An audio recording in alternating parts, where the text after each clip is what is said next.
እዚህ አራብሳ አካባቢ ይህንን የምገባ ማዕከል ለመጠቀም በበራችሁ ላይ እድለኛ የሆናችሁ ነዋሪዎቻችን እንኳን ደስ ያላችሁ።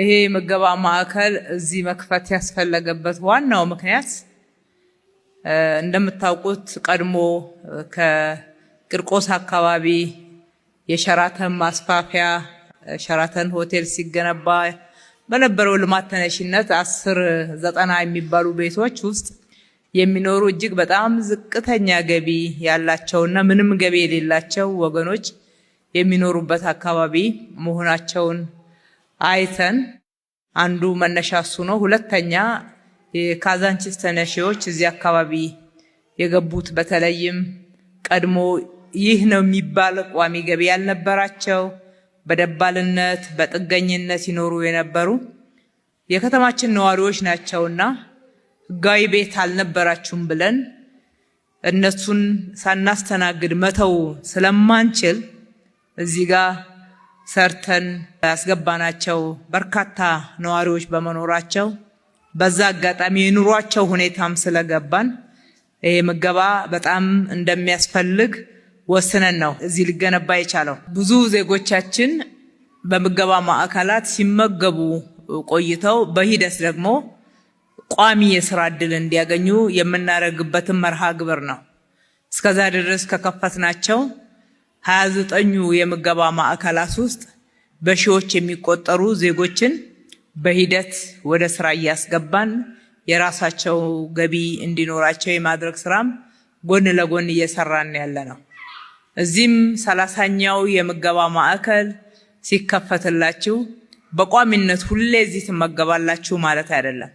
የዛሬው ዋና ምግብ መሰረታዊ ፍላጎት ስለሆነ እሱ በብዙ እንደሚጎልባችሁ ስላየን እዚህ ጋር እየተመገባችሁ በቋሚነት ደግሞ ዛሬ በመጋቢነትነት እዚህ በማስተናገድ የስራ ዕድል ያገኛችኋላችሁ። በተከታታይ ደግሞ ሌሎች የስራ ዕድሎችን እንከፍትላችኋለን እንደየችሎታችሁ ስራ እንድትሰሩ። በቋሚነት እዚህ የሚመገቡት አረጋውያን፣ ጧሪ ጠያቂ የሌላቸው በተለያየ ምክንያት ለማህበራዊ ችግር በአካል ጉዳትም በሌሎችም ምክንያቶች የተጋለጡ ወገኖቻችን የሁል ጊዜ ቋሚ ቤታቸው መመገቢያ ብቻ ሳይሆን መተው እዚህ ተገናኝተው የሚጨዋወቱበት አረፍ የሚሉበት ቋሚ የነሱ ቤት ነው ማለት ነው። ስለዚህ ለወገኖቻችን ይሄንን ስናቀርብ እኛ ከመመገብ ባሻገር ነው። መመገብ ብቻ ሳይሆን የስራ ዕድል መፍጠሪያም ለዜጎቻችን ለወገኖቻችን ያለንን ክብር ያለንን ፍቅር የምናሳይበት ነው። በብዙ መንገድ ምግብ ሞልቶ ተርፎ በሚደፋበት ከተማ ውስጥ በቀን አንድ ጊዜ በተሟላ ሁኔታ ለመመገብ የሚቸገሩ ወገኖቻችንን ማየት የሁላችንም ህመምና ሁላችንም ደግሞ ልንወጣው የሚገባው ኃላፊነት ነው። ስለዚህ ይህንን ምገባ ስንከፍትላችሁ ንጹህ ትኩስ ምግብ ተመጣጠነ ደረጃ የሚቀርብላችሁ ነው። ጠግባችሁ የምትበሉበት ቤት ነው።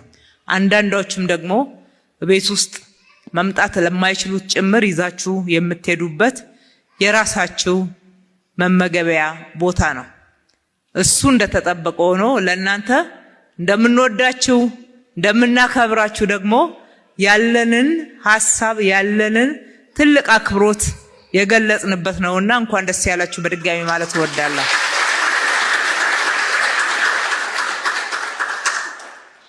ጊዜያዊ ችግሮችን እንደዚህ የተደጋገፍን እናልፋለን። በዘላቂነት ሀገራችንን ለማበልጸግ ደግሞ ጠንክረን ሌት ተቀን እንሰራለን። የተጀመሩ ስራዎች ውጤት እያመጡ ብዙዎችን የስራ ዕድል ተጠቃሚ እያደረጉ ከድህነት እያወጡ ነው። በከተማችን በሴፍትኔት እንኳን ተይዘው የነበሩ ከ100,000 በላይ ዜጎች ዛሬ ትልልቅ የስራ ዕድል ተፈጥሮላቸው ሌሎችን እየቀጠሩ ነው ያሉት። ይሄ የሚያሳየን ከሰራን እንለወጣለን። ካገኘነው ደግሞ ሰርተው ሮጠው ከሚያተርፉ ሰዎች ደግሞ እንደዚህ ለሌሎች መትረፍ ደግሞ የግድ ይላል። ማህበራዊ ኃላፊነትን መወጣት ይባላል። በሌላ በኩል ደግሞ ማህበራዊ ፍትህን የማንገስ ጉዳይ ነው ማለት ነው። ስለዚህ ሰርታችሁ አግኝታችሁ ይህንን ከኛ ጋራ የሰራችሁ ባለሀብቶች፣ መካከለኛ ገቢም እያላችሁ ከገበያችሁ ላይ ለወገኖቻችን ብላችሁ የቆረሳችሁ ከወገን ጋራ መኖር ከወገን ጋራ አብሮ ሆኖ እንደዚህ ያለውን መካፈል ማህበራዊ ኃላፊነትን መወጣት ነው። ማህበራዊ ኃላፊነትን መወጣትን በከተማችን በምሳሌነት እያደገ እየዳበረ መሄድ ያለበት ነው። በእነኚህ አይነት ተግባራት እያዳበርነው እንሄዳለን። እናቶች፣ አባቶች በዚህ ስፍራ ላይ ይሄ ነው ቤታችሁ ብለን ገንብተን እንድትመገቡበት እንድታርፉበት ጽድት ያለ የሚያምር ቦታ ላይ እንድትሉ ጭምር ስናዘጋጅ ሁልጊዜ ለእናንተ ያለንን አክብሮት፣ ፍቅር የበለጠ ደግሞ ለመንከባከብ ቅርብ እንደሆን ያሳየንበት ነውና ተጠቀሙበት። የእናንተ ነው።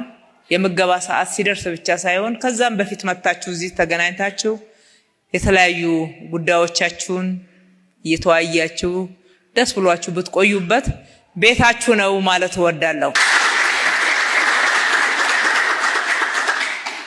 የሰራችሁ በዚህ ውስጥ አስተዋጽኦ ያደረጋችሁት እግዚአብሔር ይባርካችሁ፣ ያብዛላችሁ። ጥሩ ስራ ሰርታችኋል። እድለኛም ናችሁ ደግሞ ለነኚህ ወገኖች ከሰራችሁት ላይ ካገኛችሁት ላይ ማካፈል በጣም እድለኞች ናቸው።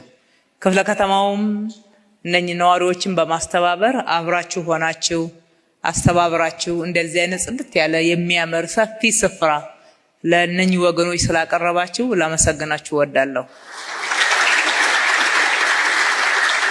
ይሄ የመንግስት ሸክም መሆን የለበትም። በቋሚነት እኛን መግባለን ብላችሁ ዛሬ ተዘጋጅታችሁ ደግሞ ማዕከላችን የተገኛችሁ እናንተም በእነኚህ በነዋሪዎችና በተጠቃሚዎች ስም እጅግ አድርጌ ማመስገን እወዳለሁ። የምገባ ማዕከላችን የምገባ ኤጀንሲያችን በመከታተል አስፈላጊ እቃዎችንም በማሟላትና ሁልጊዜ ደረጃውን የጠበቀ ምግብ እንዲቀርብ በማድረግ በኩል ሁልጊዜ ተከታታይ ስራ ይሰራል። በጎደለ ደግሞ ከመንግስት በጀት እንዲሟላም ያደርጋል። ይሄ ስራችሁ ተጠናክሮ ይቀጥል። እስካሁን ድረስ ስለሰራችሁት እናንተንም በጣም ማመስገን እወዳለሁ። ፈጣሪ ኢትዮጵያና ሕዝቦቿን ይባርክ። አመሰግናለሁ።